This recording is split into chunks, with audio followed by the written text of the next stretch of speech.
अस्सलामुअलैकुम। Face to face with Ayesha Bakhsh में आपको खुशामदीद कहेंगे। एक अदालती फैसला जिसने हुकूमती सफ़ों में बेचैनी पैदा कर दी है। हुकूमत ने सरीना ईसा रिव्यू पटिशन के सुप्रीम कोर्ट के तफसीली फैसले पर तहफ़्फ़ुज़ात का इजहार कर दिया है। सुप्रीम कोर्ट ने रिव्यू पटिशन के फैसले में अदालत उज़्मा के पहले फैसले से यकसर मुख्तलिफ फैसला दिया है। 6-4 के इस अक्सरियती फैसले में अदालत ने करार दिया है कि जस्टिस फायज़ ईसा अपने बीवी बच्चों के टैक्स मामलात और जायदाद के लिए जवाबदेह नहीं, और अदालत ने इस ज़म्न में पहले FBR को दी गई हदायत को भी खिलाफ कानून करार दिया है और उस फैसले पर अदालत ने तहफ़्फ़ुज़ात का इजहार किया है। दूसरी जानिब वफाकी वज़ीर कानून फ़रोग़ नसीम ने यह सवाल उठाया है कि क्या इस फैसले का इतलाक़ तमाम पब्लिक सर्वेंट्स पे होगा। ये चूंकि अदालत के पहले से दिए गए फैसले पर नजर सानी का केस था। अदालती कवायद के मुताबिक नजर सानी के फैसले के बाद मामला दोबारा अदालत के सामने नहीं उठाया जा सकता और इसे सेटल्ड वंस फॉर ऑल समझा जाता है। लेकिन अगर इसी केस से कोई नई मालूमात सामने आए तो अदालत के सामने वो मालूमात रख कर मामले को देखने की इस्तदा की जा सकती है। इसे भारत में क्यूरेटिव रिव्यू कहते हैं, जबकि पाकिस्तान में इसे इंफॉर्मेशन सप्लाई टू कोर्ट भी कहा जाता है। और इसी के तहत हुकूमत ने अपने उस जहन की निशानदही की है कि वो इस मामले पर फिर भी अदालत जा सकती है। इसी तरह का एक और मामला है जिस पर नजरसानी का फैसला भी आ चुका है, वो है आर्टिकल 62(1)(f) के तहत ताहयात नाअहली का, जिसमें सुप्रीम कोर्ट बार एसोसिएशन ने अब एक आईनी दरख्वास्त जमा करवा दी है। हुकूमत ने इसको मेरिट पर कमजोर करार दिया है। अब देखें कि हुकूमत इस ज़िम्न में फरीक बनती है या नहीं बनती। लीगल फ्रंट्स पर इन दो के अलावा भी कानूनी मामलात हैं, जिनमें एक फौजदारी निज़ाम अदल में तरमीम पर बॉडीज का एतराज़ और हुकूमत का रावी अर्बन प्रोजेक्ट पर हाई कोर्ट के फैसले को सुप्रीम कोर्ट में चैलेंज करना है। इन्हीं मामलात पर आज के प्रोग्राम में गुफ्तगू करेंगे। जो मेहमान हमें ज्वाइन कर रहे हैं, हुकूमत की नुमाइंदगी करेंगे सेनेटर बैरिस्टर अली जफर साहब, मुस्लिम लीग नून से खलील ताहिर संधू साहब प्रोग्राम में हमारे साथ हैं, सीनियर एनालिस्ट नज़ीर लगारी साहब प्रोग्राम का हिस्सा हैं, माहिर कानून अजहर सिद्दीक एडवोकेट साहब भी हमारे साथ हैं। बहुत शुक्रिया तमाम मेहमानों का। आगाज़ कर लेते हैं अजहर सिद्दीक साहब आपसे। सरीना ईसा नजर सानी केस जो आया है, हुकूमत की जानिब से जो रद्द-ए-अमल आ रहा है, विफाकी वुज़रा जो बयानात दे रहे हैं, तज़ादात से भरपूर और बहुत कुछ कहा जा रहा है इस फैसले को लेकर, और बड़ी क्लैरिटी से फैसला खुद सुप्रीम कोर्ट की जानिब से तहरीर किया गया है। आपके ख्याल में यह हुकूमत के लिए परेशान कुन फैसला है क्या? बहुत शुक्रिया। देखिए, बुनियादी तौर पर तो नजरसानी का जो फैसला है, मैं समझता हूँ सुप्रीम कोर्ट ने अपनी जुरिस्डिक्शन एक्सीड कर ली है। जो प्रेयर आई थी, प्रेयर्स के बाद जो फैसला आया था सुप्रीम कोर्ट का पहले, जिसको रिव्यू किया है उन्होंने, उस रिव्यू में अब तो हालात और वाकयात पैदा कर दिए हैं कि इस फैसले के ऊपर भी नजरसानी होनी पड़ेगी। अब नजरसानी पे नजरसानी हो सकती है, नहीं हो सकती, ये एक डिबेटेबल क्वेश्चन है। और क्यूरेटिव पिटीशन की बात की है, वो इंडियन जुरिस्डिक्शन में है तो पाकिस्तान जुरिस्डिक्शन में ही है। लेकिन एक बात बड़ी वाज़ेह तौर पर है, यहाँ एक कंफ्यूजन क्रिएट की जा रही है कि ये टैक्सेशन का इशू है। ये टैक्स का इशू नहीं है। पहले तो बड़ी क्लैरिटी के साथ बात रख दी जाए कि अगर हम मिसाल के तौर पर पब्लिक ऑफिस होल्डर हैं और जजेस पब्लिक ऑफिस होल्डर हैं, इनको अपना गवर्नमेंट की तरफ से पैसे दिए जाते हैं, और वो अलहदा बात है कि इनका जो पैसा दिया है फेडरल कंसोलिडेटेड फंड से आता है। लेकिन एक बड़ी क्लैरिटी के साथ बात है। इशू बड़ा सिंपल सा था। इशू सिंपल था कि ये मामला गया सुप्रीम काउंसिल के सामने। सुप्रीम काउंसिल में ये मामला चैलेंज किया गया जस्टिस काजी फाइज साहब की तरफ से और बाकी बार एसोसिएशन की तरफ से, और कहा गया कि ये सुप्रीम काउंसिल इस मामले को देख नहीं सकती है। वहां कहा गया कि जायदाद के सोर्सेज है, मिसेस सरीना ईसा आई, वीडियो लिंक पे ये बात सामने आई। सुप्रीम कोर्ट ने उस वक्त कहा कि ये जो कि कह रही हैं कि इनके पास इनकम टैक्स रिटर्न्स के हवाले से डिटेलें या डाटा सारा मौजूद है, तो एक बॉडी की तरफ इंक्वायरी के कॉन्टेक्स्ट में भेज दिया। और FBR की रिपोर्ट बड़ी क्लैरिटी के साथ आ गई कि 6 सालों की इनकम टैक्स की रिटर्न जो इन्होंने फाइल की थी वो 1 करोड़ 95 लाख या 1 करोड़ के करीब बनती थी। तो 10.5 करोड़ की ये प्रॉपर्टीज खरीदे गई थी, तो 9.5 करोड़ रुपया ये एक्सप्लेन नहीं कर सकी। तो कहा गया कि फॉरेन रेमिटेंस है, फॉरेन रेमिटेंस बाहर से कोई अमाउंट आई नहीं थी, फॉरेन रेमिटेंस अकाउंट में कुछ पैसे पड़े हुए थे। तो बुनियादी तौर पर इशू ये नहीं है टैक्स के हवाले से। टैक्स में डिक्लेरेशन नहीं की, जजेस की बच्ची होने की वजह से, बीवी होने की वजह से, स्पाउस होने की वजह से ये उन्हें बताना है, क्योंकि आपने इनकम टैक्स रिटर्न में। ठीक है, इसके ऊपर भी आते हैं डिपेंडेंट और इंडिपेंडेंट पे। बैरिस्टर अली जफर साहब हमारे साथ हैं। सर फरमाइएगा कि इस फैसले पर हुकूमत की जानिब से तमाम ही वज़रा करीबन तहफ़्फ़ुज़ात का इजहार कर रहे हैं, वज़ीर कानून इसे दोहरा मयार भी कह रहे हैं। ये उनकी जाती राय है या इसको हुकूमती राय समझा जाए? देखिए, फिलहाल तो उनकी जाती राय है, क्योंकि हुकूमत इस जो जजमेंट आई है उस पे गौर व फिक्र करेगी और करने के बाद एक इत्मीनान से जस्ट और इंसाफ के मुताबिक फैसला करेंगे। इसमें कोई जल्दबाजी की बात नहीं है, कोई किसी जज के खिलाफ हुकूमत का किसी किस्म का ऐसा रवैया नहीं है कि हमने अपीलें करनी ही करनी है। देखेंगे, समझेंगे जजमेंट को, उसमें क्या उसकी इम्प्लीकेशंस हैं और उसके बाद फैसला किया जाएगा कि क्या हमने अपील करनी है दायर या नहीं करनी। क्योंकि ये जाती कोई किसी का झगड़ा तो नहीं है, ना ही हुकूमत के साथ कोई ऐसा झगड़ा है। ये एक रेफरेंस की बात थी, रेफरेंस फाइल की गई थी, उसको कलअदम करार दे दिया गया। उसके बाद सुप्रीम कोर्ट ने खुद ही कहा कि आप एफबीआर के पास चले जाएं, वो देखेंगे। और उसके बाद जब रिव्यू किया तो सुप्रीम कोर्ट ने कह दिया कि ये एफबीआर के पास नहीं जाना चाहिए मामला। और अब ये आपके सामने फैसला है जी। और इस फैसले पे अब देखेंगे कि जरूरत पड़ी जो आफ्टर लुकिंग एट एवरीथिंग और डिस्कसिंग द मैटर इंटरनली फैसला करेंगे कि हमने क्या बैरिस्टर साहब, वो तो हुकूमत का मामला हो गया। अब आपको बहसियत, आप खुद कानूनदान हैं, बैरिस्टर हैं, जज समेत कोई भी कानून से बालातर नहीं, बड़ी क्लैरिटी से लिखा। फिर इसके अंदर ये भी फैसला कहता है कि सुप्रीम कोर्ट या कोई इदारा सुप्रीम जुडिशियल काउंसिल को कार्रवाई का नहीं कह सकता है। सुप्रीम जुडिशियल काउंसिल को सुप्रीम कोर्ट का हुक्म आर्टिकल 211 की खिलाफ वर्जी है। मजमूई तौर पर आप एज अ लीगल आई के तौर पर इस फैसले को कैसा देखते हैं? क्या इसने चीजों को क्लोज किया है या और बहुत से मामलात और सवालात उठ खड़े होंगे? देखें, अगर आप उस तरह देखें एक जुरिस्ट के नजरों से फैसले को, तो उसमें कई चीजें तो जो अभाम थे वो क्लियर किए गए हैं और कई जो इश्यूज थे वो अभी भी कुछ आप कर सकते हैं। आपका व्यू पॉइंट एक तरफ हो सकता है या दूसरी तरफ हो सकता है। मसलन अदालत ने जब ये कहा कि रिव्यू की क्या क्या कंडीशंस होती हैं, मेरा ख्याल है वो दुरुस्त फैसला है। रिव्यू की कंडीशंस जो बताई गई वही कानून है, वही हमने समझा हुआ है। और रिव्यू का जो स्कोप है उसको भी बड़ा वाज़ेह किया गया है। दूसरी तरफ जो पहले डायरेक्शन दिया गया था उसको कहा गया है कि वो डायरेक्शन देने की गुंजाइश नहीं थी अदालत को। तो अब वो अदालत ने एक बार क्लियर कर दिया है मामला कि मुस्तकबिल में भी ऐसा ही होगा कि क्या जबकि इस तरह की आर्टिकल 184(3) की पिटिशन आएगी तो अदालत क्या हुक्म फरमा सकती है और स्कोप जो आर्टिकल 187 का है वो क्या है। अब ये हर केस पे ये लागू होगा मुस्तकबिल में जाके, तो अच्छा है, एक क्लैरिटी हो गई। तो सर एक और केस भी फिर वो नजर सानी का मौजूद है जो सुप्रीम कोर्ट बार लेकर गई है, वहां पर उस पर आपका ओपिनियन क्या है? लीगल आई के तौर पे पूछ रही हूँ मैं, ये भी नॉट एज अ गवर्नमेंट। देखिए, वहाँ मेरा बड़ा क्लियर मौकफ है। जो सुप्रीम कोर्ट बार एसोसिएशन ने एक केस फाइल किया है जिसमें ये इस्तदा की गई है कि ताहयात नाअहली नहीं होनी चाहिए, बल्कि ये एक खास मुद्दत के लिए होनी चाहिए। मेरा ख्याल है ये पिटिशन डिसमिस ही होगी और इसकी वजह ये है कि पहले सुप्रीम कोर्ट फैसला कर चुका है कि आइन में कोई ऐसी शिक नहीं है जो कि टाइम लिमिट सेट करती हो। अगर कोई डिस्क्वालीफाई होगा तो वो ताहयात ही होगा।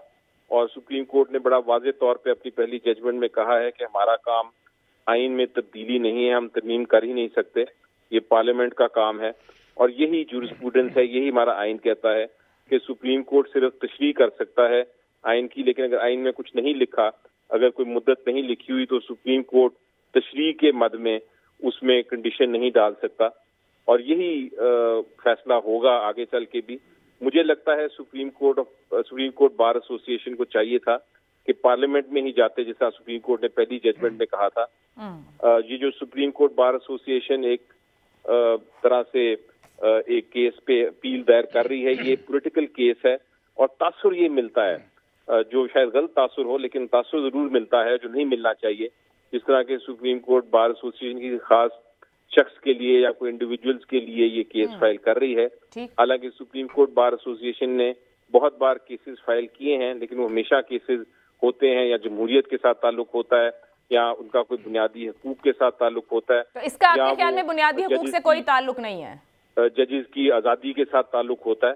लेकिन ये केस तो बिल्कुल क्रिटिकल इशू है कि क्या एक पार्लियामेंटेरियन की जो डिस्क्वालिफिकेशन है वो ताहयात होनी चाहिए कि नहीं। इसमें सुप्रीम कोर्ट बार एसोसिएशन को मेरी नजर में नहीं पढ़ना चाहिए था। मुझे उम्मीद ये है कि काबीना उनकी सोच विचार करने के बाद ये पिटीशन जो है वो विड्रॉ कर लेगी। सर, वजीर इत्तलात और वजीर कानून ने ये जो सरीना ईसा केस का फैसला इसको जवाज बनाकर अवामी नुमाइंदों के एहतसाब के मामले पे सवालात उठाए हैं। आपके ख्याल में कोई लॉजिक है? कानून पार्लियामान बनाती है और पार्लियामान ने अवामी नुमाइंदों के लिए रोपा बनाया है जो कि जज पर लागू नहीं होता। क्या पार्लियामेंटेरियंस की तरफ से ऐसी बात करना कोई इसके पीछे दलील नजर आती है? देखिए, मेरे ख्याल के मुताबिक पार्लियामेंटेरियंस की जो स्क्रूटनी है वो कानून में लिखी हुई है और पार्लियामेंटेरियंस की स्क्रूटनी होनी चाहिए जिस हद तक कानून में पार्लियामेंट ने खुद लिखा है, क्योंकि ये कानून किसी और ने तो बनाया नहीं, पार्लियामेंट नहीं बनाया और पार्लियामेंटेरियंस ने अपने ऊपर ही एक तरह से अपना कोड ऑफ कॉन्डक्ट बनाया है कानून के जरिए। तो वो दुरुस्त है, वो अप्लाई भी होता है और अदालतें अप्लाई करती हैं पार्लियामेंटेरियंस के ऊपर और करना भी चाहिए। मेरा ख्याल है उसमें कोई तब्दीली नहीं आनी चाहिए, वो इसी तरह होना चाहिए क्योंकि पार्लियामेंटेरियंस की स्क्रूटनी एक अलग तरीके से होती है, जबकि जजेस की स्क्रूटनी जो है वो उसका मेयार अलग है। वो सुप्रीम जुडिशल काउंसिल के पास मैटर्स जाते हैं और वो कोड ऑफ कॉन्डक्ट उनका अपना है। तो ये मामला सुप्रीम कोर्ट ने अपने डिस्कस किए हैं। जिस तरह मैंने कहा कि इसको गौर से देखना पड़ेगा और इसको फिर फैसला करना पड़ेगा कि उसमें कोई तब्दीली की जरूरत है कि नहीं। ठीक है, बहुत बहुत शुक्रिया। सेनेटर बैरिस्टर अली जफर साहब हमारे साथ मौजूद थे। ताहिर सिंधु साहब, आपकी जानकारी सर, ये जो सरीना ईसा रिव्यू पिटीशन केस का फैसला आया है, अजहर सिद्दीक साहब ने अपनी राय दी है, बैरिस्टर अली जफर ने हुकूमत के एंगल से भी बात कर दी और अपना लीगल पर्सपेक्टिव भी दिया है। आपके ख्याल में जो आप लोगों की जानिब से बयानात आ रहे हैं, हुकूमत के खिलाफ चार्जशीट है आप लोग कह रहे हैं सर, मगर आप लोग बतौर अपोजिशन तो कहीं भी इफेक्टिव नजर नहीं आते। क्या इन मामलात में आगे बढ़कर किसी जगह दिखेंगे?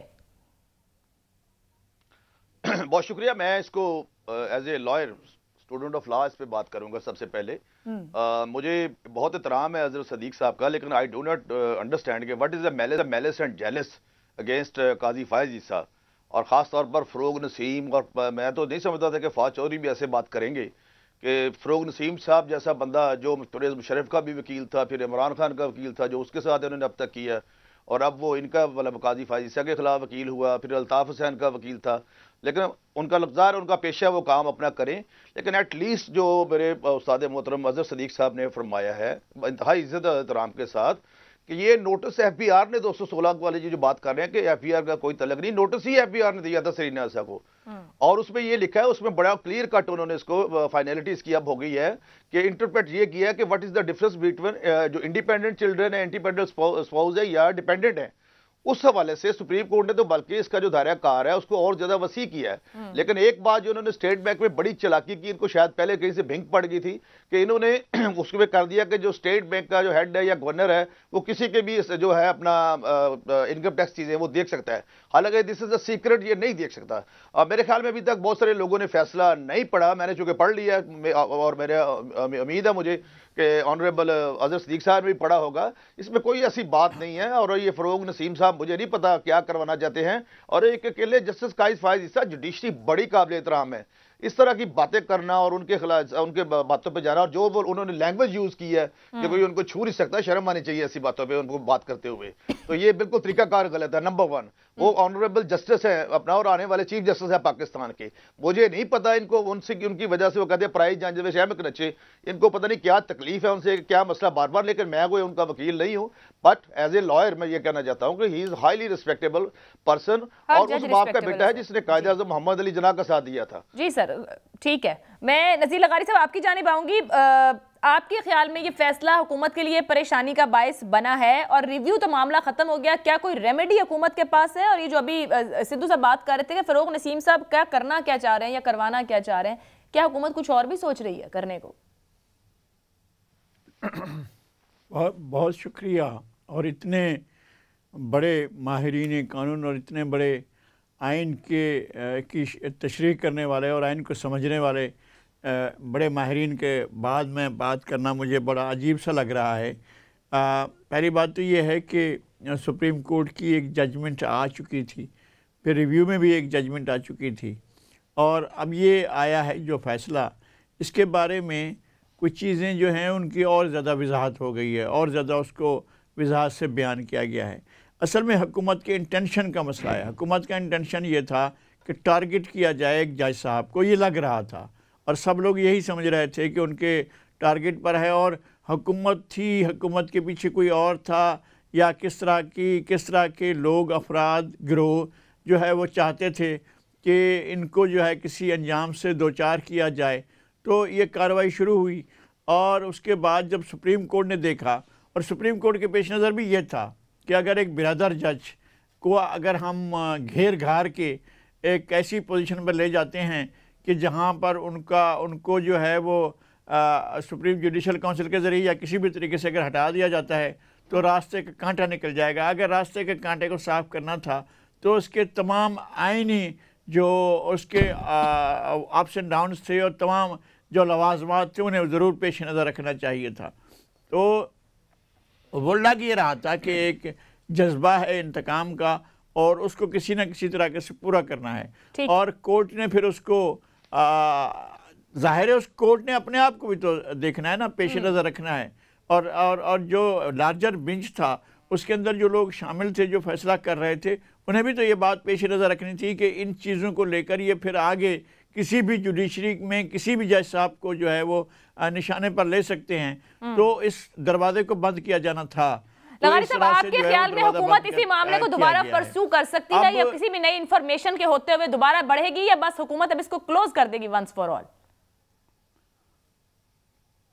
देखें, सुप्रीम कोर्ट तो यही है ना, जज साहबान भी यही है ना, और जज साहबान को इस बात का अंदाज़ा तो है ना कि हुकूमत किस नीयत से ये सब कुछ कर रही है और वो उसका मूड क्या है, उसके अवामिल क्या है, उसके पस मंज़र क्या है, ये तो अदलिया को भी मालूम है और काबिल एहतराम अदलिया के इंतहाई काबिल एहतराम जज साहबान को भी इल्म है कि किस लिए ये सारी कार्रवाई हो रही है। तो मेरे ख्याल में हुकूमत को बहुत सोच समझ कर आगे बढ़ना चाहिए और एक कन्फ्रंटेशन की तरफ नहीं जाना चाहिए और इसको ईगो का मसला नहीं बनाया जाना चाहिए।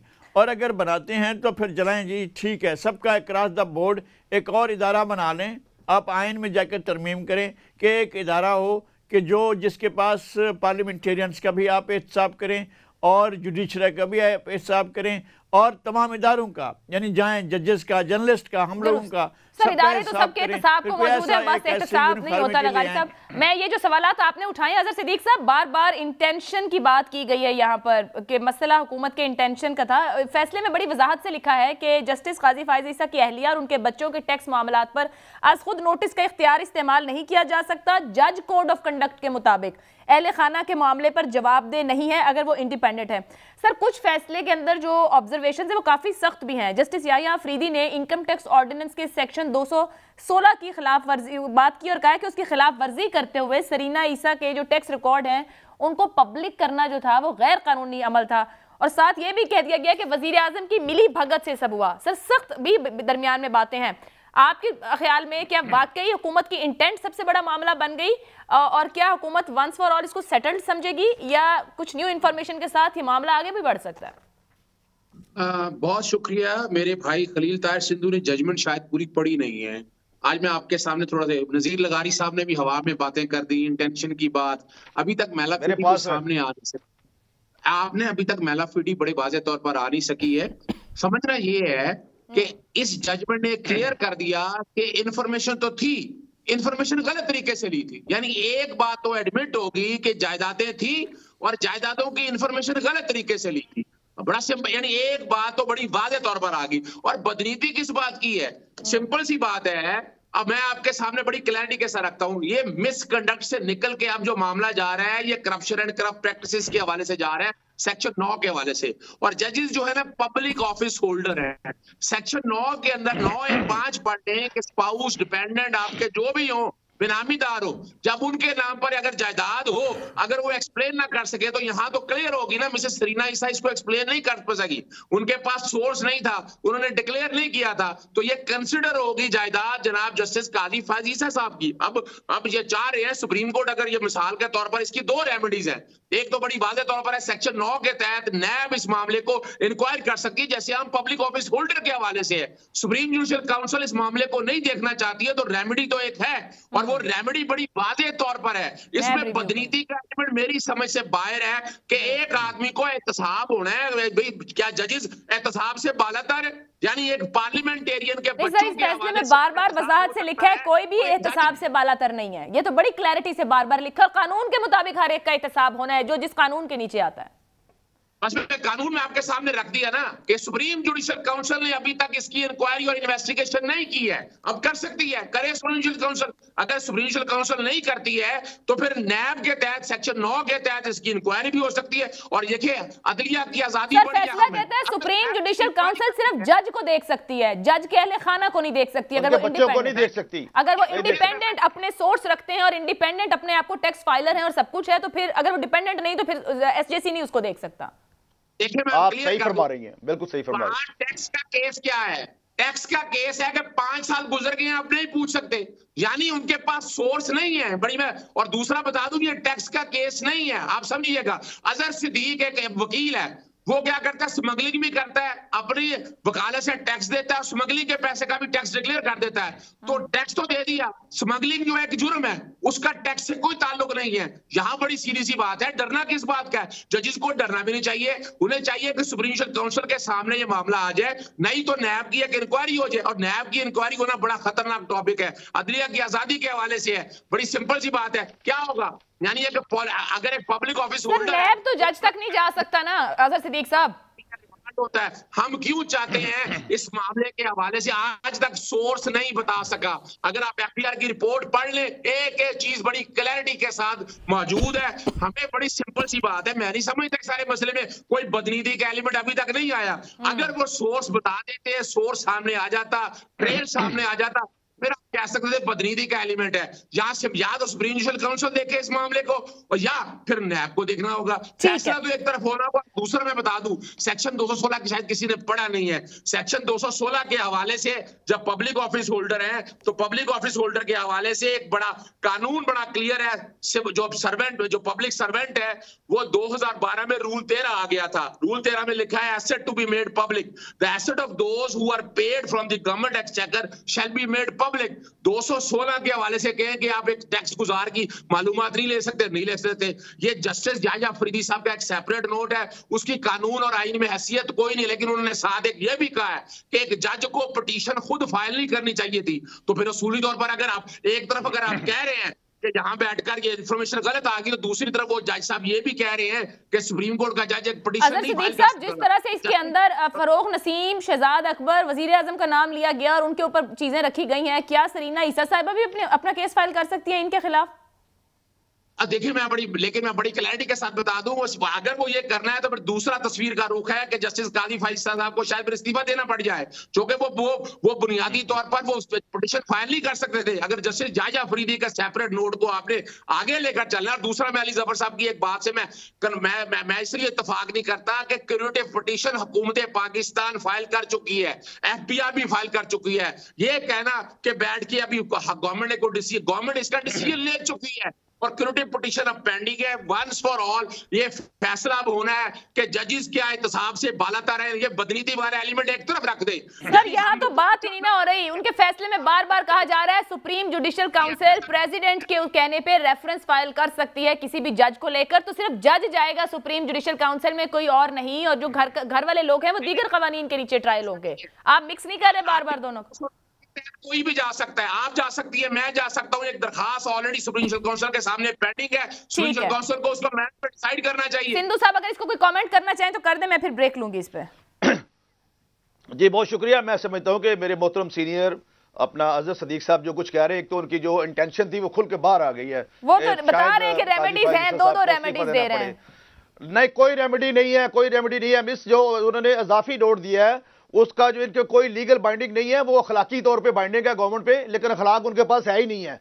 मियां नवाज शरीफ का केस आता है 434 लोगों का जो पनामा, और एक बंदे को केस करके उसको बेटे की तनख्वाह ना लेने की वजह से उसको उम्र भर के लिए बाहर निकाल दिया जाता है। और लोग खुदकुशियां करेंगे तो हम ऐसे प्राइम मिनिस्टर को क्या करेंगे? तो पार्लियामेंट में आप इकट्ठे नहीं हो सकते, आप अल्फाज का चुनाव तो सर जरा मुनासिब अंदाज में करें ना। मैंने जो फरोग नसीम ने अपने लफ्जों का मैडम चुनाव किया मिस साहबा, वो दुरुस्त था। सर तो उनको कौन एप्रिशिएट कर रहा है? मुझे नहीं पता ये अदलिया के पीछे क्यों पड़ गए हैं। ठीक है, ये अदलिया के पीछे क्यों पड़ गए हैं, इनको क्या समझ कर रहे हैं ये, और ये हम अदारे तबाह कर देंगे। आप दूसरी जंग अज़ीम में देखें, जब चर्चिल ने कहा कि क्या ये मुल्क जो हमारा है उसकी अदालतें इंसाफ कर रही हैं तो फिर हम जंग जीत जाएंगे। ये तो पहले हारे हुए हैं सारे जितनी गवर्नमेंट है। आप लोगों को तीन नायल हुए हैं, अदलिया के पीछे तो आप लोग पड़े रहे हैं। किसने कहा है? आप लोग कभी ऑडियो निकालते थे, कभी वीडियो निकालते, कौन कह रहा है? अदलिया अच्छा चले एक ब्रेक की इजाजत दीजिएगा, के खात्मे के मामले के ऊपर भी आज एक ब्रेक की इजाजत दीजिएगा। गुफ्तगू यहाँ कंक्लूड की कि अजहर सिद्दीक साहब कहते हैं कि रेमेडीज मौजूद है, दो रेमेडीज दे दिए कि हुकूमत इसको लेके आगे बढ़ेगी, क्यूरेटिव पिटीशन की तरफ जाएगी, जबकि नज़ीर लगारी साहब का ये कहना है कि हुकूमत को कन्फ्रंटेशन और ईगो को एक तरफ रख देना चाहिए। मामला सेटल्ड हो गया, देखते हैं आने वाले दिन में क्या होता है। ब्रेक ले लेते हैं, ब्रेक से वापस आएंगे तो बात करेंगे सुप्रीम कोर्ट बार एसोसिएशन की जानिब से ताहियात जो नाहली केस का मामला है उस पर दरखास्त डाल दी गई है। पैनल की राय इस ब्रेक के बाद।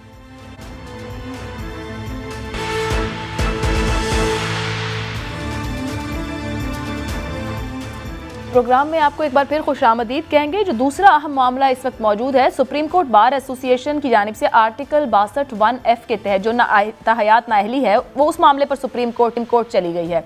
इसी पर बात करेंगे। जहांगीर तरीन की जानिब से भी आज इस पर बात की गई है, उनका भी एक कॉमेंट आया है, सुनिए वो क्या कह रहे हैं। देखें, ये सुप्रीम कोर्ट काउंसिल जो है ये एक गैर सियासी इदारा है। ये जो ताहियात नाहली है उनके ख्याल में ये कोई इंसाफ पे मबनी नहीं है। उन्होंने खुद किया है, उनके ख्याल में ये चीज़ गलत हुई और उसको वो ठीक कराना चाहते हैं, मगर मैं उसमें फरीक नहीं हूँ। वही है, वो तो चाहते हैं कि एक ऐसी चीज़ जो कानून में सही नहीं लगती उसको नहीं होना चाहिए। नज़ीर लगारी साहब, आप कितनी अहमियत समझते हैं इस मामले के कोर्ट में जाने की? मेरिट्स की बुनियाद पर कितना मजबूत है? आगाज में हमने सुना कि बैरिस्टर अली जफर साहब कहते हैं कि ये तो डिसमिस हो जाएगी और हो जानी चाहिए। आपकी ओपिनियन क्या है कि कितना अहम है ये केस? मेरा ख्याल ये है कि ये चलनी चाहिए। एक तो ये है कि जिस आर्टिकल के तहत ये कार्रवाई इनिशिएट की गई उसमें पहले तो जो केस बनाया गया था, जो असल रेफरेंस था या जो असल इशू था जिसके ऊपर सारा तूफान उठा था, वो था पनामा का। वो पनामा के बारे में इंक्वायरियाँ हुई, फिर JIT बनी, फिर JIT के पास पनामा के मामले में कोई चीज़ नहीं मिली, ना मनी ट्रेल मिली, ना कोई और चीज़ मिली। और मैं इसमें ये उसको क्लीन चिट नहीं समझता हूँ, लेकिन फिर भी उनको कुछ नहीं मिला। उनको एक लेटर मिल गया था कि जी ये लेटर ये है कि इन्होंने ये डिक्लेयर नहीं किया था, कंसील फैक्ट किया था कि एक लेटर था जिसमें उन्हें 10,000 दिरहम तनख्वाह देना तय की गई थी एक कंपनी के अंदर। वो तनख्वाह उन्होंने ली नहीं ली, इससे हमें कोई गर्ज नहीं, लेकिन एक अपॉइंटमेंट लेटर था जो उन्होंने पेश नहीं किया था। ये था कंसील फैक्ट और इस बुनियाद पर उनकी नाअहली की गई और ताहियात नाअहली की गई है। तो इस बारे में चूँकि जिस आर्टिकल के तहत कार्रवाई हुई है उस आर्टिकल में भी सरीहन ये नहीं कहा गया है कि ये सज़ा दी जाए, अगर कोई इस तरह का मामला हो तो इसमें ये सज़ा दी जानी चाहिए। तो इसकी सराहत वहाँ मौजूद नहीं है और ये कोर्ट ने अपनी तशरीह में ही इसको अप्लाई किया है कि जनाब सज़ा को जो मुतय्यन नहीं थी उसको उन्होंने ताहयात में बदल दिया। लगारी साहब, आपकी ओपिनियन में क्या, जैसा अटॉर्नी जनरल ने भी कहा और अभी बैरिस्टर साहब भी कह रहे थे, बेहतर फोरम पार्लियामान नहीं था कि इस मामले को वहां ले जाया जाता? क्योंकि जाहिर बात है अवाम के मुंतखब नुमाइंदों से मुतालिक मामला है, अगर किसी की ताहयात नाअहली हो रही है इसको पार्लियामेंट में नहीं जाना चाहिए था। तो बार एसोसिएशन के पास तो यही फोरम था कि वो सुप्रीम कोर्ट में जाती और वो सुप्रीम कोर्ट में गई है और सुप्रीम कोर्ट में वो इस केस को जिस तरह भी पेश कर रही है वो आगे भी ले जाएगी। मैं भी ये समझता हूँ कि ये जो आर्टिकल्स आइन में शामिल किए गए थे जनरल ज़ियाउल हक की तरफ से, ये आर्टिकल जो मयारात मुकर्रर करते हैं वो सहाबा के बाद किसी शख्स की ज़िंदगी में कोई और ऐसा शख्स नहीं मिलेगा कि जिसके बारे में आप क्वेश्चन ना कर सकें। तो हम ये कहते हैं कि अगर कोई मयार मुकर्रर है जो ये इंट्रोड्यूस करवा रहा था उसके बारे में मैं 1000 क्वेश्चन खड़े कर देता हूँ। जनरल ज़िया के बारे में मैं कहता हूँ वो सारी चीज़ें, इससे बड़े इल्ज़ामात उस पर लगाए जा सकते हैं और वो साबित भी होंगे और उनको कोई मना नहीं कर सकेगा। और उसने एक बंच ऑफ द अमेंडमेंट्स हवाले कर दिया था एक नॉन पार्टी इलेक्शन के तहत वजूद में आने वाली एक असम्बली को, और उस असम्बली ने अपनी आइन में अमेंडमेंट्स मान ली थी चूँकि शर्त ये थी अगर 8वीं तरमीम नहीं लाई जाएगी तो फिर जो है वो भी वर्दी नहीं उतारेंगे। उन्होंने वर्दी जो है वो बाद में जाकर उतारी, वर्दी उतारी ही नहीं थी, उन्होंने सिरे से वर्दी नहीं उतारी थी, वो सदारत छोड़ने को तैयार नहीं थे। बहरहाल ये और सदारत भी नहीं उन्होंने छोड़ी थी, ये सारा कुछ उसके पास मौजूद था, तमाम अख्तियारात भी रखे होते। एक और मुसीबत भी रखी हुई थी जिसका नाम 58(2)B था, वो भी अपने पास रखी हुई थी और जिसके तहत उन्होंने कई बार किए, बल्कि उसके बाद भी ये बार चलते रहे बार बार। तो मैं ये कहता हूँ कि एक बहुत ही जिसके बारे में खुद सवाल कर सकते हैं, उसने एक बंच ऑफ द अमेंडमेंट्स दिया और उसको इन्होंने पास कर दिया। बेचारे जो गैर सियासी तौर पर मुंतखब लोग थे, और मैं समझता हूं कि इस आयन को दोबारा रिविजिट होना चाहिए और दोनों तरामीम को जो है आयनी तरामीम अपना हुई थी 62 और 63 इनको दोबारा करना चाहिए और इसको मेरे ख्याल में खत्म करना चाहिए और या कोई और मयारात मुकर्रर करना। चलें, आपका पॉइंट आ गया। सिंधु साहब ये फरमाइएगा कि जहांगीर तरीन साहब ने तो ला ताल्लुकी का ऐलान किया है कि उनका इससे कोई ताल्लुक नहीं है।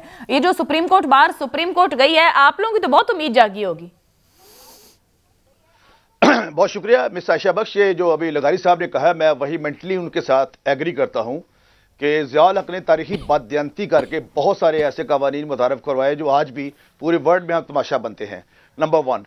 नंबर 2, ये जो ताहियात दहली है, ये किस तरह से वो अभी तो ये गाते हैं ना, ये जो अपना पीटीआई वाले बड़े अफसोस है कि किसी दा साकब नसार ना बिछड़े, ये एक तरफ से गुजर नाला तबाह कर देते हैं और बनी गाला बचा लेते हैं। अभी इनको समझ आनी चाहिए कि एक हल्के के जो फंडामेंटल राइट्स का मामला, ये अगर एक हल्के में 5,000, 5 लाख, 7 लाख, 10 लाख वोट है, उन वोटर्स का क्या कसूर है? बल्कि ये अपनी मर्जी करके साहब, जहां तक मुझे याद पड़ता है, एक बार आपको पीपल्स पार्टी ने कहा भी था, ये जो 62-63 की इस पे बात कर रहे हैं, आपके लीडर साहब नहीं माने थे। जब आप पार्लियामेंट में इतनी बार जाते हैं, 3-3 बार वजीर आजम बनते हैं, बाहर बैठ के आपके गलती हुकूमत में हो तो आप तवज्जो ही ना करें इंपॉर्टेंट मामलात पे। जी मिस आयशा, आप बिल्कुल दुरुस्त फरमा रही हैं, ये हमारी गलती थी, आज भी मैं इस बात को तस्लीम करता हूं। लेकिन एहसन बून साहब, जो ऑनरेबल एहसन बून है, उनका हमारी जमात से कोई तल्लुक नहीं, वो आज भी पीपल्स पार्टी के बुनियादी रुकन है। तो एक अगर वो पब्लिक इंपॉर्टेंस में और फंडामेंटल राइट्स, अगर जिस तरह नज़ीर लगारी साहब फरमा रहे थे, सहाबा कराम की बात की, और फिर उन्होंने बात फरमाई अभी कि इल्हामी किताबों के बाद अगर कोई सबसे ज्यादा चीज मुकद्दस है तो वो इंसान के बुनियादी हकूक हैं, फंडामेंटल राइट्स हैं। तो ये फंडामेंटल राइट्स के खिलाफ किसी किस्म की जो लेजिस्लेशन है वो नहीं हो सकती। तो इसलिए अब बाकी मैं हैरान हूं, आई एम रियली एस्टोनिश्ड। तो आपके ख्याल में बेहतर फोरम फिर पार्लियामेंट है या अदालत है? सर, आप लोग पार्लियामेंटेरियंस तो हैं, बाद में गलतियां तस्लीम करते हैं, इसी तरह आपकी नून लीग नैब पे गलतियां तस्लीम करती है, तो फिर जाना कहां चाहिए था? आप लोगों ने खुद एफर्ट किया है क्या?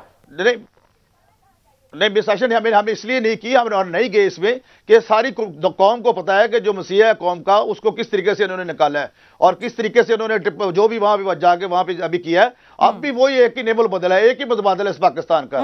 तो इसलिए जो कुछ भी हुआ है, मैं सिर्फ उसके छोड़ के एज ए लीगल राय, मैं जो ऑनरेबल लगारी साहब ने फरमाया कि ये फंडामेंटल राइट्स का मसला है, इवन सहाबा कराम पे भी लगारी साहब लोग सवाल कर सकते थे।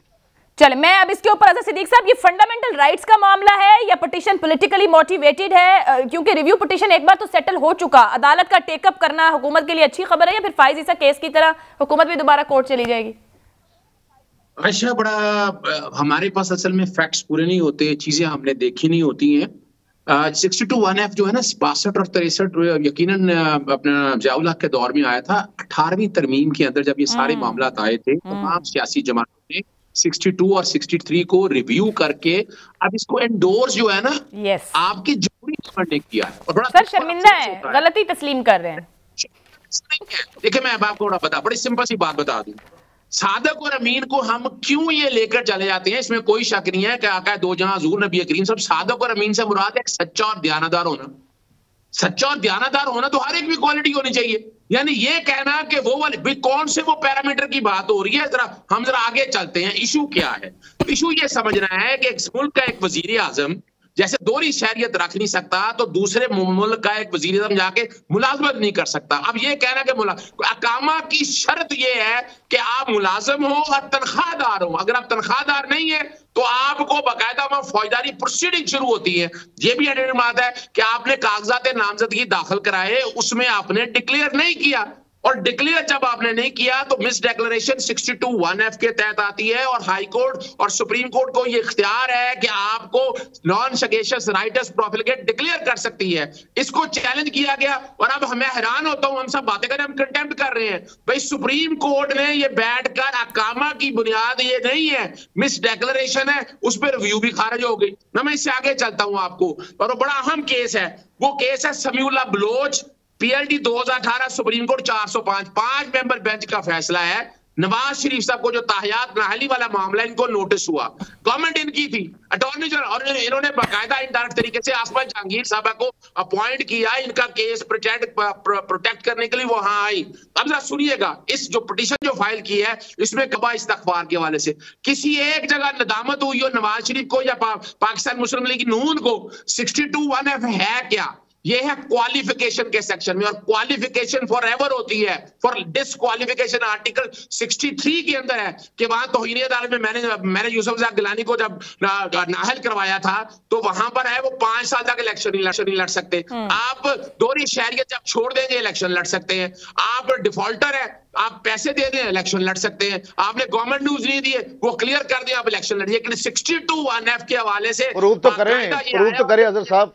अजहर सिद्दीक साहब, टाइम कम है, मुझे सिर्फ ये बताइए, जो ऊपर ये बात कर रहे थे अकामा और वो सारा मामला, वो कहते हैं तब वो पॉलिटिकली मोटिवेटेड था, 434 केस में से एक केस को हैंडल किया गया। अब अगर ये जाता और आप लोग क्या पॉलिटिकली मोटिवेटेड है, इसका मतलब है हम लोग कानून का रास्ता नहीं ले रहे, दो जानिब से दो राय लेके कानून को रिस्पेक्ट किए बगैर अपने अपने पॉलिटिकल इंटेंशन सिर्फ सामने रखे जा रहे हैं। अच्छा जरा समझना है कि उस वक्त जो पिटीशन फाइल की गई थी वो पनामा के अगेंस्ट नहीं थी, वो नवाज शरीफ के अगेंस्ट फाइल की गई थी। जमात इस्लामी भी आई थी, अपना इमरान खान साहब भी आए थे, बाकी लोग भी आए थे सारे, और चौके वो अच्छा वो पिटीशन तो चले हो गया, इनकी गवर्नमेंट इतना अरसा रही 2017, 18, 19 इन्होंने पनामा के किसी केस का कुछ किया? मैंने न्याय में कंप्लेंट दायर की, इन बात को छोड़े।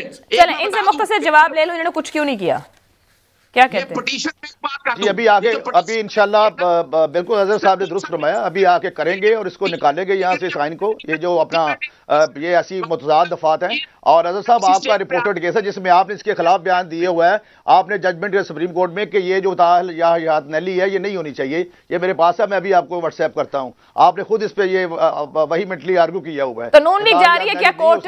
और सिंधु साहब, नून लीग कोर्ट जा रही? नहीं हम नहीं जा रहे जी, हमें तो जब देखेंगे अगर कोई पार्टियां बनते हैं या बनाता है कोई, ये तो सुप्रीम कोर्ट गई है ना जी, सुप्रीम कोर्ट सबसे बड़ा। तो फिलहाल आपकी भी ला ताल्लुक है जहांगीर तरीन साहब की तरह, मतलब आप लोगों को कंसर्न नहीं है ये सुप्रीम कोर्ट बार एसोसिएशन? जी बिल्कुल हम नहीं गए, हमें अगर हमें सुप्रीम कोर्ट कॉल करती है, ये नोटिस आता है किसी को भी, तो उसको पेश होना पड़ेगा। सुप्रीम कोर्ट ऑनरेबल है, हमारे लिए बहुत काबिल एहतराम है जी। बहुत बहुत शुक्रिया। हमें ज्वाइन किया सेनेट बैरिस्टर अली जफर साहब, खलील ताहिर सिंधु साहब, नज़ीर लगारी साहब, अजहर सिद्दीक एडवोकेट साहब, आप सबका बहुत शुक्रिया। मुझे इजाजत दीजिए, अल्लाह।